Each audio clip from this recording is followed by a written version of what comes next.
Hello, Goblins, and welcome to your fourth installment of OSHA training, Occult Safety and Hex Administration. Today, we're focusing on the safety of broom assisted flight.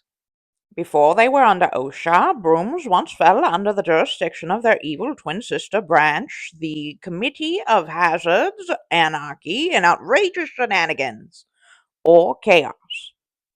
In my youth, you used to be able to slap an enchantment on a stick and some straw, hop on, and streak your silhouette across the full moon. The worst you risked was a few bugs in your teeth and a territorial owl leaving little pellets all over your bed. Joke's on them, though. Those tiny bones are perfect for spell work. But skies have changed, witches and winged creatures are no longer the only ones up there, and so there had to be some agency changes as well. First, the obvious, some safety gear. Frogmire here shall model the look. Knee and elbow pads were added when a witch once saw some rollerbladers back in '93.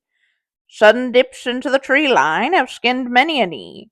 Robes used to protect us quite well, but the patches were getting kind of ridiculous at some point.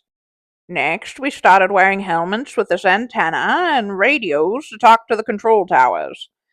They look about as silly as those hats they make you wear for graduation, but at least they are neatly hidden under traditional garb. And alas, those are not the only changes. No more lighting straw on fire as you race across the sky to keep those fancy fae from moving in. Regulations now demand smog-compliant flight. The fiery tail has since been replaced with a polite little blinking orb to let people know where you are. Now for the protocols before flight.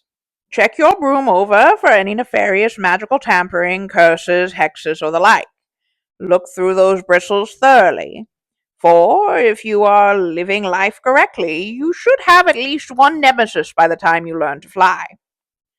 Next, secure your potions and spells. Make sure they are tied onto your belt tightly and that their lids are screwed on securely. There's an entire village of gnomes that used to be spiders 2 mountains over.